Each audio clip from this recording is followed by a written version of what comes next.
What up, guys? It's your brother Joe here, once again bringing you F1 2020 My Team Career Mode. We are now at Brazil, the penultimate round of Season 1, and you see me there just having a very strange spin. I'm not quite sure how I managed that, but we're now going into Q1, and guys, have you enjoyed the first season of My Career Mode? Is there anything I could do better, commentary and presentation-wise? Do let me know in the comments box below. I appreciate any and all feedback.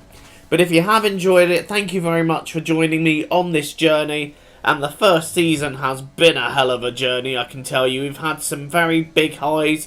We've also had some very big lows and some pretty awesome moments in between, as we have taken this car from what was practically the back and middle of the pack, and we attempt to move it to the front of the pack with the goal of being world champion. We haven't made as much progress as I would have liked this year, although we've got 2 podiums, one of which being a win in Austin, and I feel like that was completely down to luck though in Austin, and great strategy. But also, Bottas can wrap this season up as champion in this career mode, so that's something to look forward to in this race, to see if Bottas can be world champion. But you joined me, on this full lap because I felt like I nailed that lap and it got me through Q1. However, the Q2 lap I later set was not enough to not even close to get me into Q3.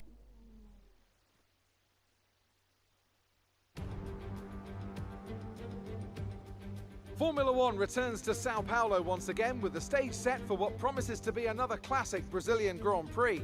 Sebastian Vettel famously clinched his 3rd championship here in 2012, and in 2016, Max Verstappen treated us to one of the finest wet weather drives of all time. It's an unusual anti-clockwise race here at Interlagos, where the Sao Paulo locals are packed into the grandstands at each of the 15 corners around this classic 2.7-mile circuit.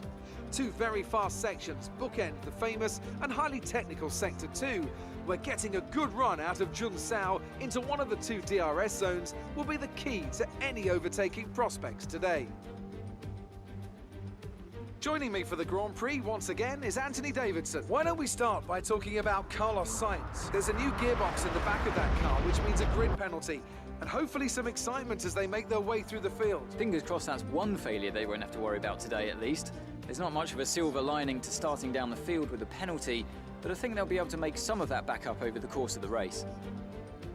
Off the back of a fantastic qualifying session, it's time to see how our starting grid looks for today's race. Good job yesterday from Valtteri Bottas. The Finn starts from pole position, and it's Lewis Hamilton alongside. Considering the rest of the grid, we have Leclerc, Verstappen, Sebastian Vettel and Ricciardo, Stroll, Gasly, Norris and Sergio Perez. Sainz, they'll be starting further back after an earlier grid penalty. Oldtimer, Kevin Magnussen and Grosjean, Latifi, Russell, Esteban Ocon and Kimi Raikkonen. Schumacher, Giovinazzi, Kvyat and Alexander Albon picks up the last spot on the grid.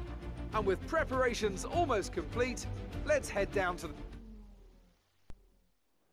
We've gained a few places from penalties once again, but we are on the grid here at Sao Paulo for 36 laps of this Interlagos circuit. And we are underway. It's lights out and away we go once again, and we've made a decent start. We're having a look up the inside to try and nip a few positions. It hasn't gone quite to plan though, as Stroll just came straight across and was like, "Nah, you shall not pass, boy." And now I've got Gasly on my left, trying to get through for this second corner here. But we're going to go around the outside, try and hold it out. No, Gasly has got me. Gasly has got me. Sainz is also trying to have me. Oh, nearly losing it on the curbs there. And that ends up in me almost piling into George Russell there. I do apologise for that.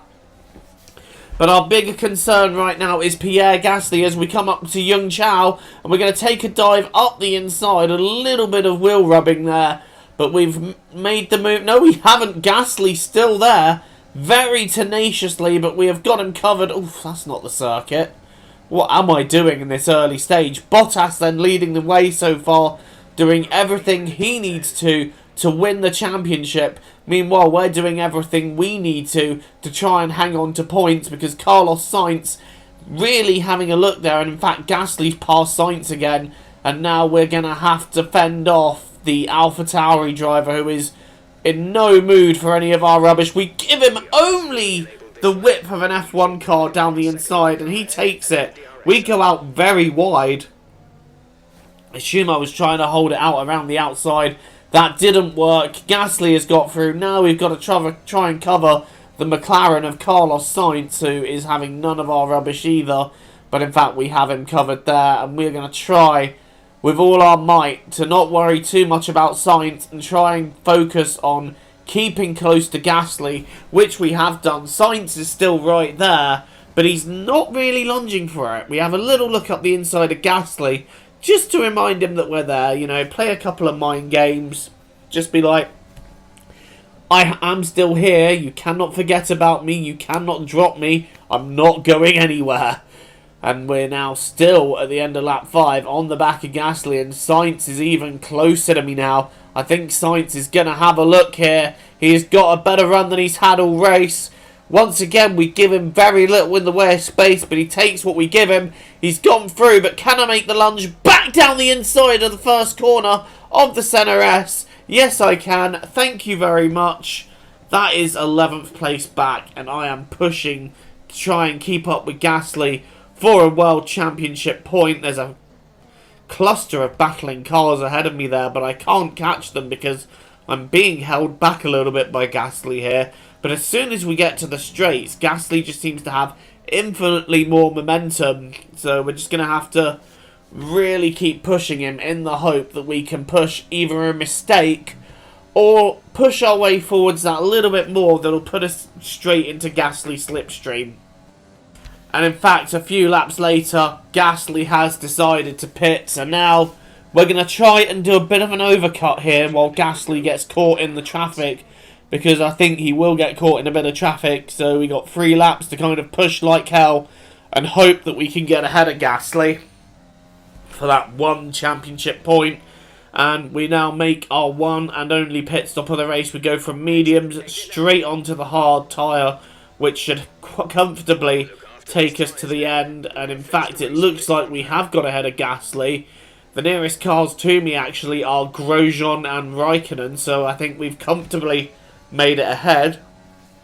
And ahead of us now are the racing points of Perez and Stroll. Perez on the medium tyres, so he could have a bit of an advantage on us for the moment. But for now, we are focusing our attention on catching Lance Stroll as quickly as we can if we've got the pace.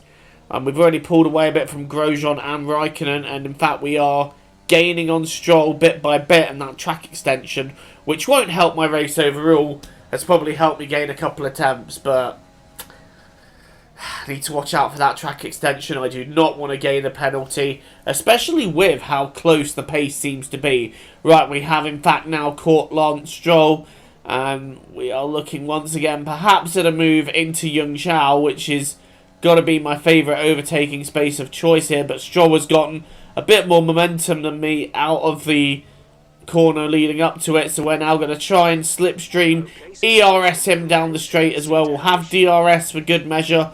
We've smashed that overtake button. What can we do about this racing point in front of us? Are we going to be close enough to have a bit of a Ricciardo-esque lunge? Yes, we are. And we've pulled off the Ricciardo-esque lunge. What an overtake. We literally just came from nowhere to pull that one off. So, I'm not going to lie, I'm proud of that one. Alright, next up is Sergio Perez, whom I've heard on the radio has got a problem with his car. So he won't be difficult to catch. He has not been difficult to catch. And it's all about resisting the urge to send it now, because I don't know if I am quick enough to catch Lando Norris, who's in front of this. All I know is I need to get past Perez and maybe then have a chance at getting after Lando Norris. And we're setting ourselves up nicely for a move into Yung Chao once again. We've got the run, we've got speed on him, and we've had a look up the inside. And that was easy enough, wasn't it? Perez didn't fight that one off at all. I think knowing that he is limping with a car that is just has got that issue at the moment, hoping that he can find some way to resolve it towards the end The race has actually got a bit static from this point now. We seem to be matching the pace of Ricciardo and Norris rather than gaining on them, which is a little bit disappointing, but I'm quite happy to take P8 considering that we qualified 16th and moved up to 12th thanks to penalties. So we've moved up 8 places. You can't say fairer than that, really, as we now move on to the last lap. It has been a good fun race to drive, although probably not the most entertaining to watch. And you see there, Valtteri Bottas takes the win. Lewis Hamilton grabbing that fastest lap on the last lap. A bit of a Hamilton specialty, if I'm honest. We're now coming round the last corner, and it is going to be P8 for us. It is going to be 4 more World Championship points and 4 more Constructors points, which should help us seal 6th from the Constructors Championship. Another solid day, another solid result. Can't complain too much about that one. And Valtteri Bottas then has done enough to become World Champion of Season 1 of My Team Career Mode.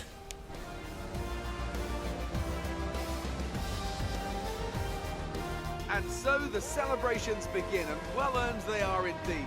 It may have looked simple at times, but as any racing driver will tell you, competing at this level, at the very top, is anything but simple. There's no catching them now then. We have a new World Drivers' Champion. That's a spectacular victory then, and with it, the championship is secure. It's been a magnificent season, and they thoroughly deserve the cheers of the crowd here today. Anthony, tell me, what was it that helped them achieve this success? Well, they certainly stood out as a drive with tons of confidence on the track. I think their ability to keep their cool, even during some of the more hectic parts of the race, meant they were able to capitalise on the mistakes of other drivers, giving them the opportunity to make their way to the top spot with ease. Mercedes are on top form once again after an excellent race weekend. It's great to see them up on that podium once again.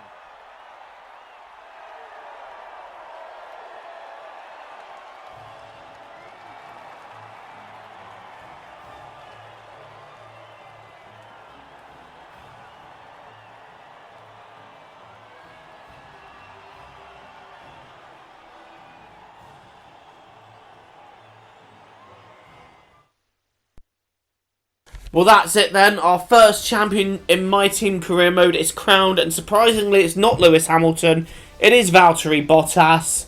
It was a very close fight at one point. I think there was up to 3 drivers in it. Vettel, Hamilton and Bottas periodically fighting through, and Verstappen early in the season as well.